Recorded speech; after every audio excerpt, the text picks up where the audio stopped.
So, next up. Senator Lundberg, you are recognized on drafting code, the amendment 013453. Thank you, Mr. Chairman. This bill, the amendment rewrites the bill. It has not happened, but it creates a mechanism in the event an LGI, a locally governed institution, should ever sunset. The problem we have in code right now for any LGI is there would literally be no governing structure for that institution. Hopefully, this bill will never be utilized, but if that ever happened, THEC, the Tennessee Higher Education Commission, would provide that governance. There is I'll read some of this just to put it on the record, because you might say there is an inherent conflict of interest with some of the operations and functions of THEC and those LGIs. This bill prohibits THEC board from performing one or more of the powers or duties prescribed in law for the state university they are acting on behalf of, if doing so would create a conflict of interest. THEC's voting board currently is charged via code to deal with matters regarding state universities, planning and development, mainly surrounding academic programs, capital projects, and operating budget requests. In order to avoid any conflicts of interest that could come with the commission board voting on changes for a state university they are simultaneously assuming management over, the bill as amended states that the executive director would handle any powers or duties in regards to academic programs, capital budgets, or operating budget requests for state university they are acting as the board of. The executive director is a non-voting member of the board. In other words, the board would not have to vote on an action as governing board and then turn around and vote on the same action as the THEC board. That is an explanation of Amendment 1, sir. And with that, I move Amendment 1. Thank you, Senator Lundberg. Amendment.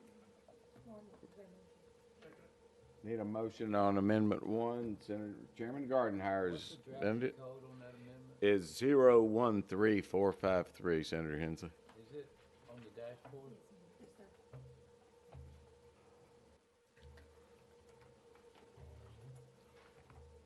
We have a second from Senator Pody.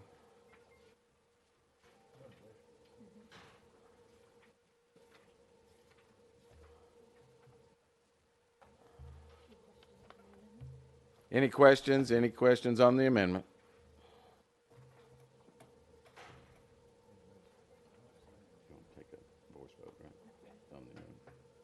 Seeing none, we will take a voice vote on the amendment. All in favor of amendment number 1, drafting code 013453, signify by saying aye. Aye. Opposed, no. The ayes have it. Amendment number 1 passes. We are back on the bill as amended. Any further discussion? I'll go back into session. Okay. Well, she wants to speak to the bill. You're recognized, Thank you, Mr. Leader Chair. Akbar. Thank you, Mr. Chair. And I know you're going to go out of session first, but before we do that, I've been trying to recognize him all meeting. I wanted to recognize Commissioner Charlie Caswell from Shelby County. He represents the 6th District, and he is the Chairman Pro Tem, a community activist and preacher, just an outstanding individual. Thank you. If y'all can make him welcome. Thank you, sir, for being with us here today. All right. With no further discussion, we will go out of session to hear the comments. We do have 3 people that are allowed to speak. If you would like to speak, please make your way forward.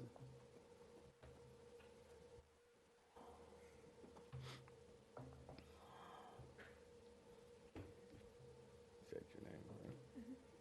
If you would get the microphone a little bit close and state your name.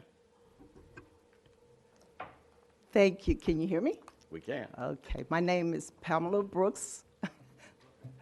I just want to make sure. Pamela Brooks Martin. I am the Vice Chair of Tennessee State University Board of Trustees.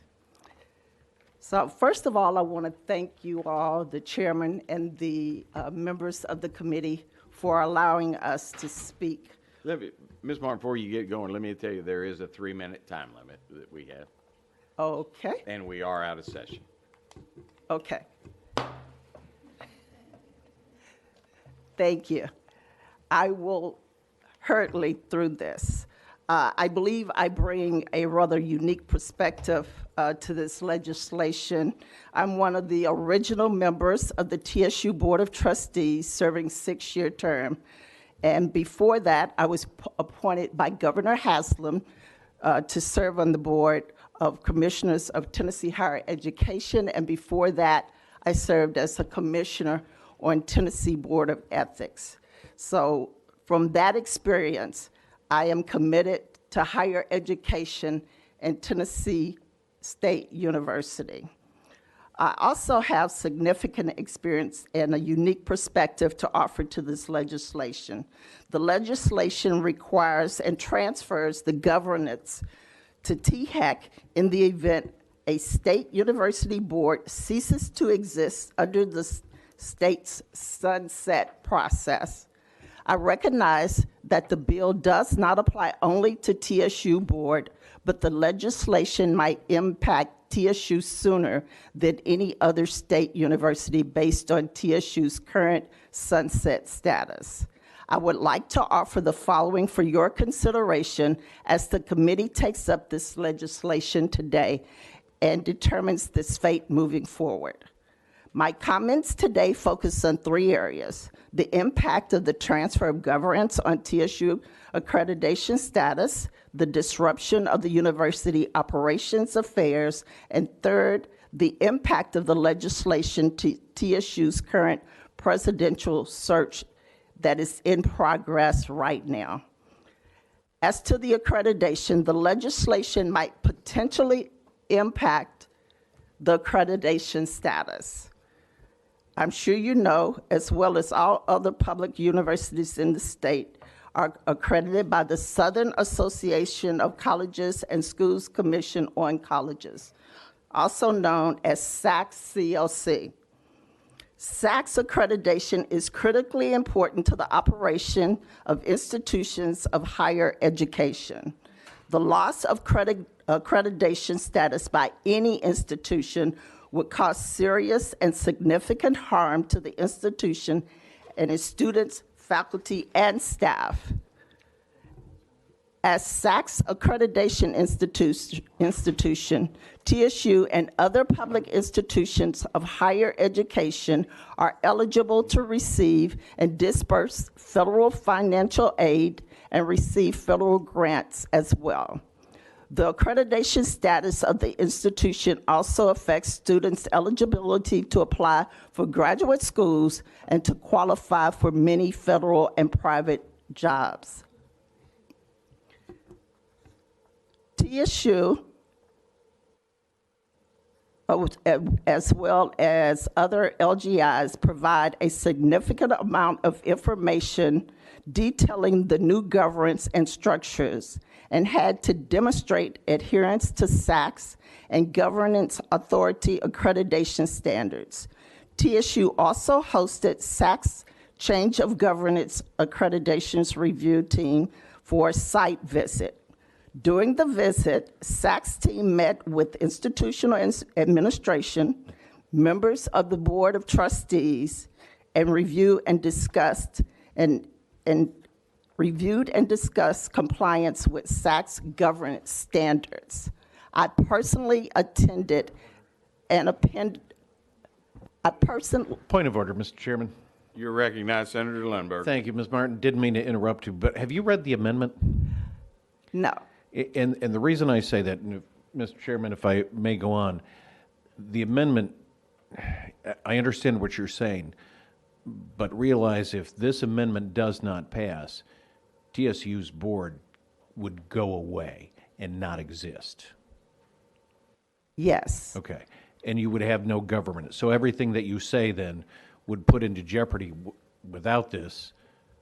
It would further jeopardize everything that you talk about from your accreditation and everything else. And I encourage you to read the amendment before, ma'am. So, Mr. Chairman, I don't think she is on the amendment that is before us now.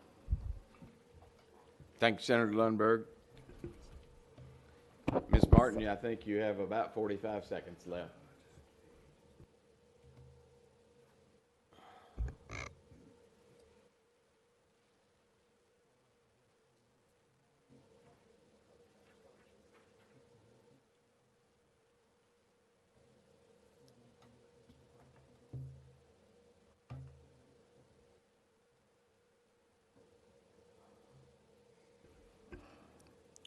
Okay.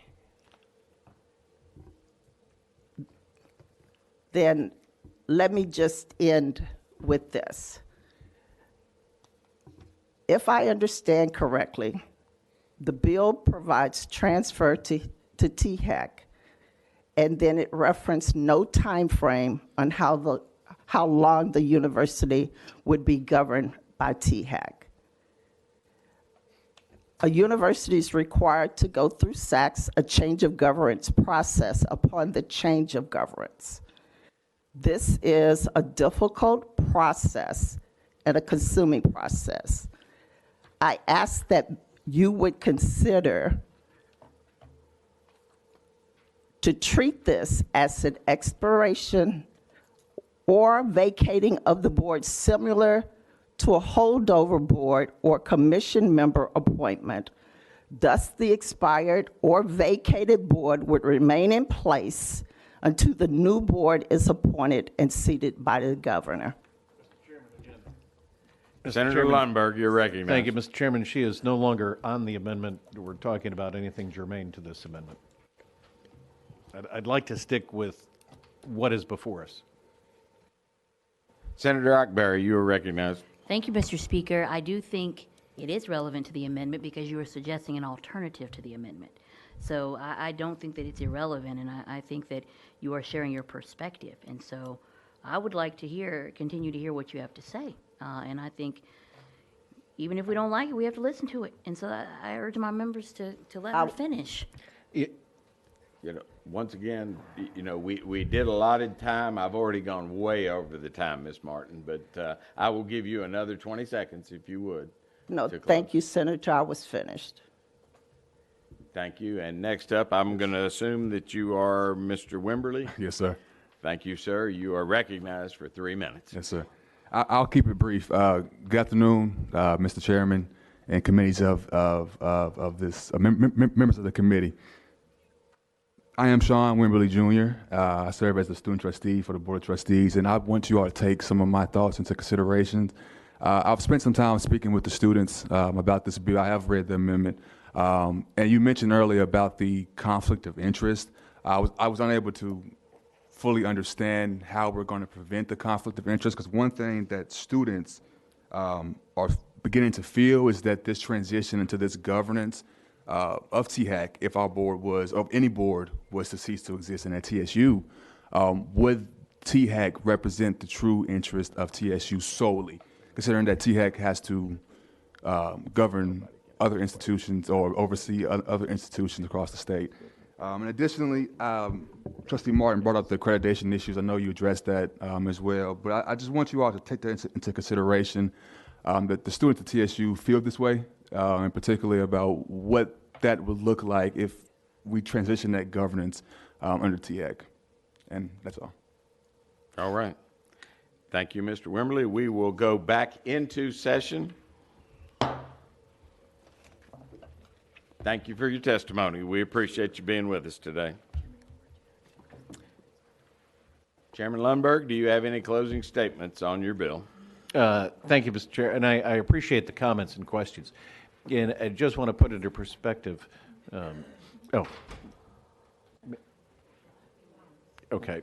This is, if we don't pass this bill or this amendment in less than 6 months, not only the individuals on that board, but the entire board is gone. There is no structure. There is no one outside looking out for the best interest of TSU or any other LGI. So I just want to put that into perspective, Mr. Chairman. Thank you. Thank you, Mr. Chairman. Do we have any further discussion on Senate Bill 2109? Leader Ackberry. Thank you, Mr. Chair. Has can we hear from THEC, or are y'all tired? Can we hear from THEC and see what they have to say, their opinion on it? I have a couple questions for them. Is that okay? We can. If T-Heck, would you like to come be with us? We will be going out of session to hear comments from T-Heck. Thank you, Mr. Chair. Thank you. You are recognized, Senator Uckbury. Thank you, Mr. Chair, and thank you so much. My question is, what does this look like? Just walk us through it. I read the amendment. I understand that it really does go pretty far as eliminating a conflict. But what does this look like when it actually happens in practice at THEC? And have you heard from any other LGIs about their opinions on this? Senator Akbar, Stephen Gentile, Executive Director of the Tennessee Higher Education Commission. My understanding of the amendment is that this sets in place a mechanism should a board be vacated or no longer in existence, a body that will take on governing until a new board is appointed. And it's not THEC as staff who are taking that on, it's our commission who's taking that on. I can speak to this, and that is, when Focus came about 7 years ago, it was very clear that THEC would play a role in training the board members and the boards across our LGIs. Our role, whenever a new board would come on, in the case of an LGI's board being vacated, would to maintain that training of that board, whether it's our own commission or the next one to replace TSU going forward, and that's going to be our posture. Okay, thank you. Senator Pody, you're recognized. Thank you, Mr. Chairman. From your understanding with where we are right now, if this is not passed, what happens? Sir, Senator Pody, from my understanding, if this is not passed right now, and if it's another LGI or TSU whose board is no longer, sorry, sir, I apologize for that. I'll speak right into it. My understanding is that if other bills move forward, that this board that we're talking about would no longer be in governance, and that there would be no one in the lurch at the moment to take over.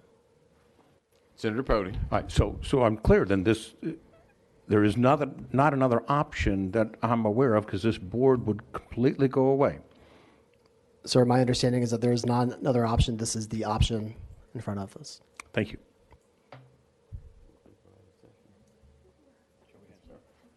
Senator Hensley, you're recognized. Thank you, Mr. Chairman. If this did happen, does THEC have the resources to do this, or would it take new people? Or I know THEC used to govern all of the LGIs and except UT and all. So do they still have the structure in place they could do this? We as staff, sir, Senator Hensley, as staff, we will continue to do what we've been doing over the last 7 years. When new board members come into place, we will train them to serve as governing actors, as we would do with our own commission if that becomes the case here with TSU. So we do have the resources to do that. We have the connections to the training that we've been providing continuously for the last 7 years. We would do that here as well for this commission, or for a next board or next board members that are appointed to any board. So, one more question, Mr. Chairman. Senator Hensley. So you wouldn't have to have any more staff or appoint board members or anything? You could just do it with the staff you have now? As I understand, from our perspective as staff, we currently have the capacity and the capabilities to train future board members and future boards as we would for our commission. If there are other needs that come with that, that's something that we will face going forward. But right now, we have the capability as staff to train future board members, including the commission.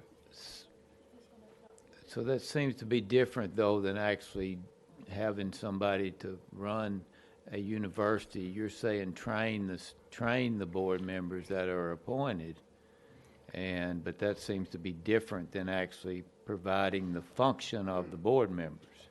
You could do that function rather than just train board members. My understanding of how this bill works is that I answer to our board, the commission, and TSU's administration answers to our board as well. I am not taking on myself, my staff, we are not taking on governance directly. Our board is, much as the current board does too. It's just, should that board ends, this commission comes in, our commission comes in to serve as governing body until another board is appointed. Okay, thank you. Thank you, Mr. Chairman. Thank you. Leader Ackberry, you are recognized. Thank you, Mr. Chair. And so you've said a couple times train, right? So previously, before the Focus Act, these institutions were governed by the TBR, not by THEC. Is that correct? That is correct. Okay. Yes, ma'am. So you all have not had any experience in actually governing a university, right? You've trained board members to govern the university. Is that correct? As staff, yes, that's Okay. true. Does your executive director report to the board or to someone else? I report to the board. So conceivably, if you report to the board, you also make recommendations to the board, could there potentially be a conflict with that relationship? My understanding of how the amendment is read is that that conflict goes away. There's always a potential for conflict as we are a state board, but my understanding from the amendment is that that separates this out for our commission to act as TSU board and for other things for me to take on as delegated authority for those specific actions. But from your understanding as the authority, would you be the one to make the decision, or would you still have to go to the THEC commission for approval? My understanding of the amendment is anything that directly impacts decisions already made by THEC as the TSU board would be delegated to the executive director and be acting independently of the commission, so the conflicts of interest would go away. Okay, last question. So I know that we're saying this applies to all LGIs, however, it has become a TSU issue based on the questions on this board. TSU is actively looking at a search for a new president. So if this legislation goes into effect and a new board is not appointed, but the management is under THEC, is it conceivable that THEC would do the final approval for the new president? In this particular case, I cannot speak on behalf of the commission. That would be in case here as TSU's governing board. Decisions related to the hiring of the next president, I cannot speak to that right now. Okay, thank you so much. Senator Hale, you are recognized. Thank you, Mr. Chairman. I think that we've already outlined perhaps the worst-case scenario if we do not pass this, that there's no governance in place. So if we pass this bill, from your perspective, what is the worst-case scenario and the best-case scenario that could possibly take place? Sorry, Senator Hale, are you speaking to, if we pass this bill in front of us here, what's the best case and what's the worst case scenario? Correct. Okay. I'll say this, though. About a year ago, when conversations about sunset of TSU were undergoing, I asked that next question, what happens in a true wind down? The best case scenario is that this bill puts forward the explanation, the mechanism of what happens before that next board is appointed that will govern TSU going forward as locally governed institutions move. That's the best case scenario. The worst case scenario, I can't really speak honestly to the worst case scenario because I look at this bill as solving that mechanism. What needs to occur from that point forward is we work with TSU, we work with the commission to help facilitate the ongoing governance of TSU until a new board is appointed. And that when is that question? When does that happen going down the line? But this bill right here is solving a mechanism issue that was put in front of us about a year ago. What happens next here? Any further discussion? Seeing none, we're going back into session. Thank you, Mr. Gentile, for your testimony. Senator Lundberg, you are recognized for closing. Thank you, Mr. Chairman. Actually, Speaker Hale, you asked an interesting question on the best case scenario and the worst case scenario. And Mr. Chairman, I will tell you, in my opinion, the best case scenario is this law never applies. And the worst case scenario is this law does take effect, because that means we have not lived up to our duty and this is broken down. So, in short, I hope this is never utilized. Thank you, Mr. Chairman. Thank you, Senator Lundberg. We are now on the bill as amended. Any further discussion? Senator Hensley. Thank you, Mr. Chairman. And just a comment, not a question, I don't think, but this bill does nothing to either hasten or to do anything about any board going away or what happens to any TSU board or any other board. It's just there if something happens, but this has no bearing on anything else happening, correct? That's correct. No further discussion. Madam Clerk, please take the vote. Senator Ackberry? Votes no, Senator Crow. Votes aye, Senator Gardenhire. Votes aye, Senator Hale. Votes aye, Senator Hensley. Votes aye, Senator Pody. Aye. Votes aye, Senator Powers. Aye. Votes aye, Senator White. Votes aye, Chairman Lundberg. Votes aye, Mr. Chairman. You have 8 ayes, 1 no. Senate Bill 2109 passes to the Committee on Calendar. Do we have any further discussion in front of this body? Hearing none, we are adjourned.